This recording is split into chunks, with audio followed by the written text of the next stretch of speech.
Thursday morning, November 20th, 2025. A small hut in the mountains of Apayao Province. 3 men inside. And then, without warning, the entire hillside above them broke loose.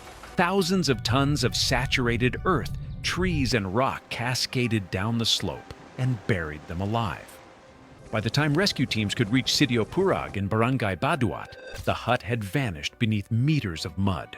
And tonight, as heavy rain continues to fall across northern Luzon, geologists warn that more slopes are on the verge of collapse, threatening communities that have no time left to evacuate. It started with the weather. On November 16th, meteorologists at the Philippine Atmospheric, Geophysical, and Astronomical Services Administration tracked a shear line forming over northern Luzon, the convergence zone where warm tropical air collides with cold air from the northeast monsoon. These atmospheric boundaries are common during the transition months between typhoon season and the dry season. But this one was different. Instead of moving through the region quickly, it stalled directly over the Cordillera Administrative Region. For 4 consecutive days, the shear line dumped continuous rainfall onto the steep mountain slopes of Apayao, Cagayan, and Isabela provinces. The ground, already saturated from Super Typhoon Uwan just 10 days earlier, couldn't absorb any more water. Every additional millimeter of rain flowed directly into streams, rivers, and downslope, destabilizing soil that clung precariously to mountainsides rising over 2,000 meters above sea level. By Wednesday night, November 19th, roads across Apayao Province began to fail. The Kabugao Road was closed due to soil collapse. The Apayao Ilocos Norte Road became impassable. Multiple sections of the Claveria-Calanasan-Kabugao Road were blocked by landslides.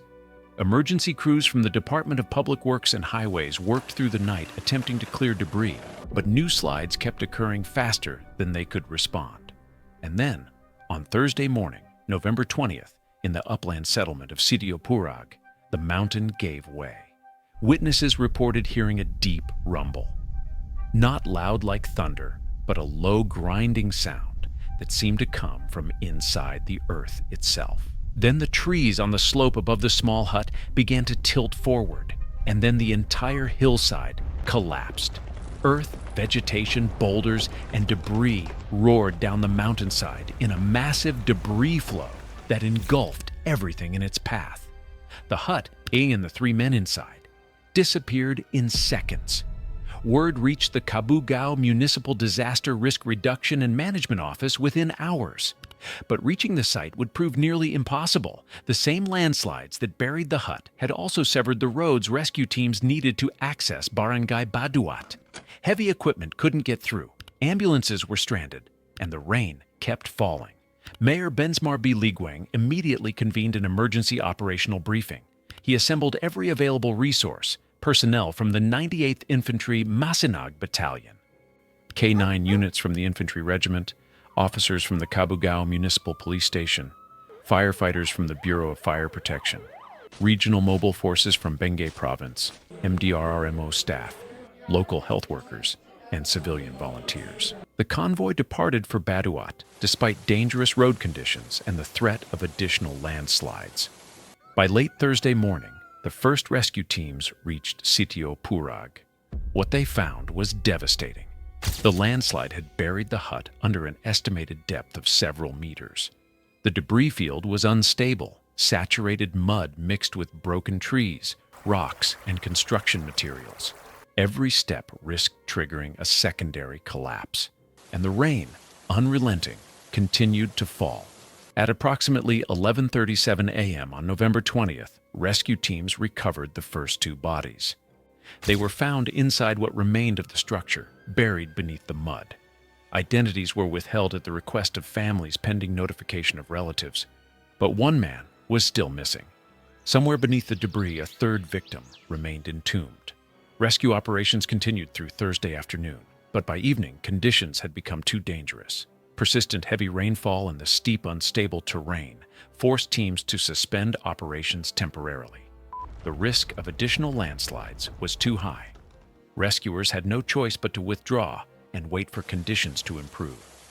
But the weather wasn't improving. and across Apayao Province, dozens of other slopes showed signs of imminent failure.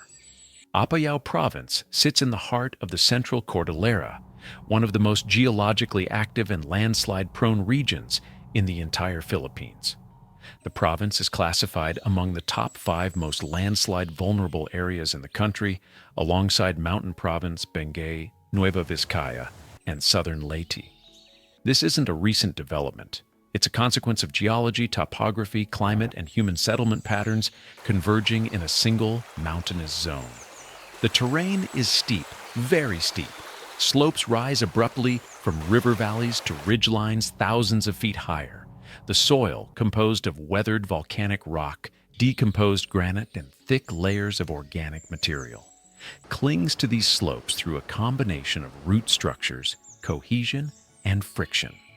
Under normal conditions, this system is stable. But when water saturates the soil, everything changes.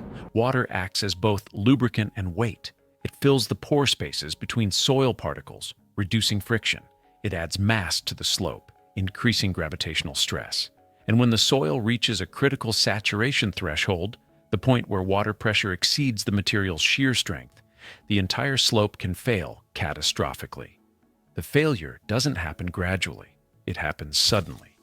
The hillside that appeared stable one moment collapses the next. Barangay Badduat, where the November 20th landslide occurred, is geographically classified as an upland area at approximately 244 meters above sea level. But the surrounding peaks rise much higher, creating steep drainage basins that funnel rainfall into narrow valleys. During prolonged wet periods, these drainage systems become overwhelmed.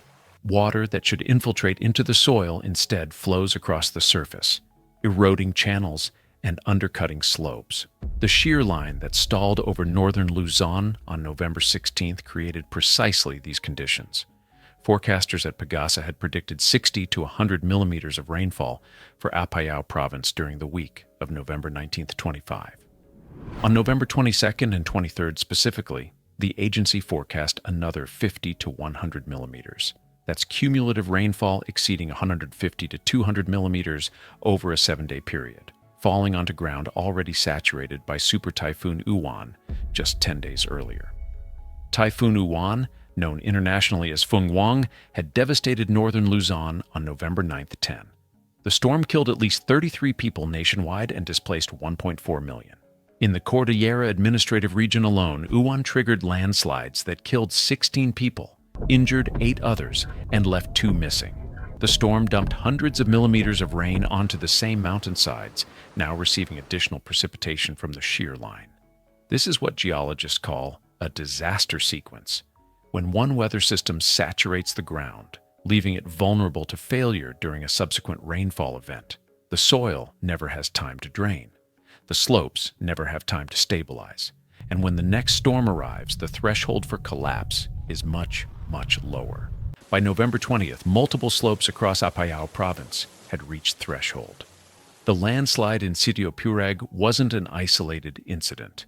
Separate landslides blocked roads in the town of Calanasan. Mud flows overwhelmed the detour road at Anaran Bridge on the Madalagudug River in Barangay Badduat. Landslides were reported in barangays Tubungan, Namaltugan, Kabugao, Poblacion, and Eva. The entire region was failing simultaneously. PAGASA meteorologists confirmed what field observations already showed. The shear line would continue affecting the eastern section of northern Luzon through at least November 23rd. The northeast monsoon would persist across the broader Cordillera Administrative Region for weeks, and the rainfall wouldn't stop. On November 22nd, PAGASA issued heavy rainfall warnings, orange and yellow alerts for Apayao Province, indicating that flooding and landslides remained imminent threats in vulnerable areas. The forecast for November 24th predicted another 50 to 100 millimeters, with a 69% probability of thunderstorms. November 25th showed a 45% chance of isolated storms. The saturated slopes would receive no relief, and the danger would only escalate. But what was happening beneath the surface, invisible to observers on the ground, was even more alarming. The Philippines averages 20 tropical cyclones per year, with central and northern regions bearing the brunt of impacts. But between September and November 2025, the country faced an unprecedented succession of destructive storms that pushed disaster response systems to the breaking point. Super Typhoon PAGASA, Typhoon Buoloy, Typhoon Kalmaegi, locally named Tino, and then Super Typhoon Uwan, each one following close behind the last, each one dumping massive rainfall onto already saturated ground. Uwan had been particularly devastating. The storm made landfall over Aurora Province on November 9th with sustained winds exceeding 185 kilometers per hour. It tracked westward across northern Luzon, maintaining super typhoon intensity for hours. 16 regions of the Philippines reported damage. Over 1.4 million people were displaced. Infrastructure across Cagayan Valley, the Cordillera Administrative Region, and Ilocos provinces was severely damaged. And in mountainous areas like Apayao, the storm triggered dozens of landslides. One of those landslides in Kabayan, Benguet Province buried a 65-year-old woman alive just days before the Sitio Purag incident. Rescue teams were still conducting operations when the November 20th landslide occurred. Resources were stretched thin, emergency responders were exhausted, and the communities most vulnerable to landslides had no capacity left to evacuate. Historical records show that Apayao has experienced repeated flooding and landslide disasters, particularly during the northeast monsoon season from October through February. In November 2019, heavy rains triggered massive flooding and landslides that prompted preemptive evacuations of hundreds of residents. Local officials had learned from past disasters that waiting too long to evacuate could be fatal. But in 2025, the disasters were coming too fast. There was no time between events to recover, rebuild, or prepare. On Friday morning, November 22nd, rescue operations resumed in Sitio Purag. Teams returned to the unstable debris field, working carefully to avoid triggering secondary collapses. K-9 units from the infantry regiment assisted in locating the third victim. Shortly after 10 a.m., they found him. His body was recovered from beneath the mud, bringing the confirmed death toll to 3. Mayor Ligwang extended condolences to the grieving families and publicly commended the recovery teams for their efforts under extremely dangerous conditions. But the focus immediately shifted to preventing additional casualties. The local government issued urgent public advisories urging residents to remain vigilant, avoid danger zones, and evacuate immediately when necessary, especially those living in landslide-prone upland areas like Badduat. The Apayao Provincial Disaster Risk Reduction and Management Office continued monitoring conditions across the province and issuing warnings to communities in low-lying and flood-prone areas. But the challenge was immense. With dozens of roads blocked or damaged, reaching vulnerable communities was nearly impossible, and the rain showed no signs of stopping. By November 21st, Department of Public Works and Highways crews managed to open several blocked road sections to one-lane traffic through what they called punch-through operations, using heavy equipment to push debris to the sides of roads rather than fully clearing it. This allowed rescue convoys and supply trucks to pass, but the routes remained precarious. Any additional landslide could sever access completely. And across the province, residents watched the slopes above their homes with growing dread, knowing that the next collapse could come at any moment. The danger had not passed. It had escalated. PAGASA's weather forecast confirmed continued heavy rainfall through November 24th and 25th. The Apayao Provincial Disaster Risk Reduction and Management Office maintained constant surveillance, monitoring river levels, rainfall accumulation, and reports from field observers across the province. They reminded residents in low-lying areas to prepare for potential flooding and urged those in upland areas to watch for signs of slope movement, cracks in the ground, tilting trees, changes in water flow, or unusual sounds from the hillside. But monitoring alone couldn't prevent disasters.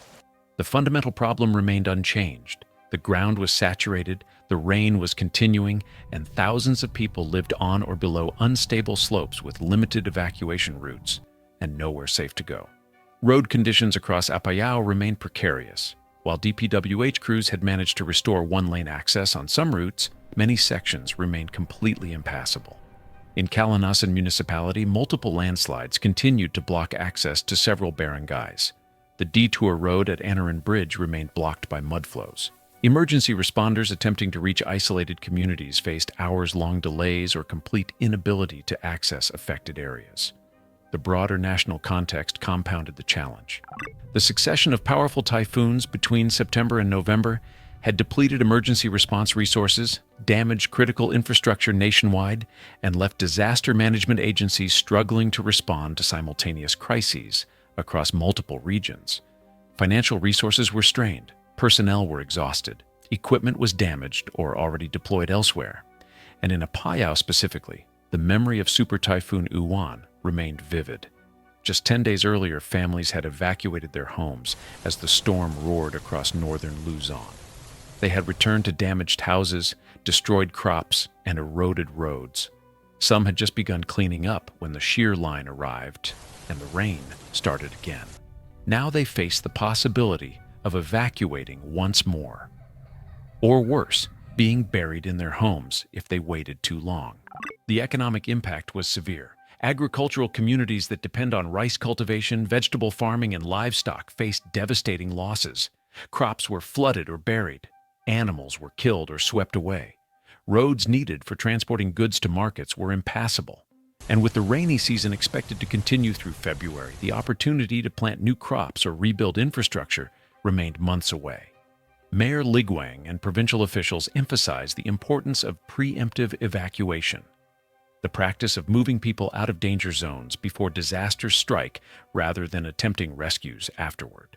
But preemptive evacuation requires functioning early warning systems, accessible evacuation routes, and safe shelter locations. In Apayao, with roads blocked and the rain continuing, those prerequisites were increasingly difficult to guarantee, because what was about to happen next would test every system to its limit.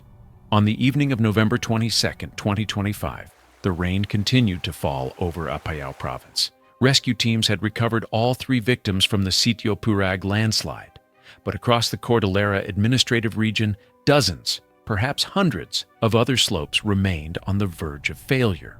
Geologists cannot predict with certainty which slope will collapse next or when. They can only identify areas at high risk and issue warnings based on rainfall thresholds, soil saturation, and historical patterns. The Philippine Atmospheric, Geophysical, and Astronomical Services Administration continued issuing heavy rainfall warnings and flood advisories, but warnings alone cannot stop landslides. The 3 men who died in Sitio Purag on November 20th became the latest casualties in an ongoing struggle between human settlement and geological forces. They were in a small hut when the hillside collapsed. They had no warning, no time to run, no chance to survive. And their deaths, tragic as they are, represent only a small fraction of the landslide fatalities that occur across the Philippines each year. Elsewhere in the country, recent disasters tell the same story. It's breaking the cycle of repeated catastrophes. That requires investment in geological surveys to map unstable areas. It requires enforcing land use regulations that prevent construction in high-risk zones. It requires maintaining roads so that evacuation and rescue operations can function, but the ground beneath them would remain unstable for weeks. Saturated soil takes time to drain. Slopes weakened by subsurface erosion may not show visible signs of instability until they suddenly collapse, and residents throughout the province would continue living with the knowledge that the next heavy rain could trigger the landslide that buries their home. The question is never if another landslide will occur. It's only when, and whether anyone will be in its path when the mountain gives way. Stay alert, watch the slopes, and never ignore evacuation warnings.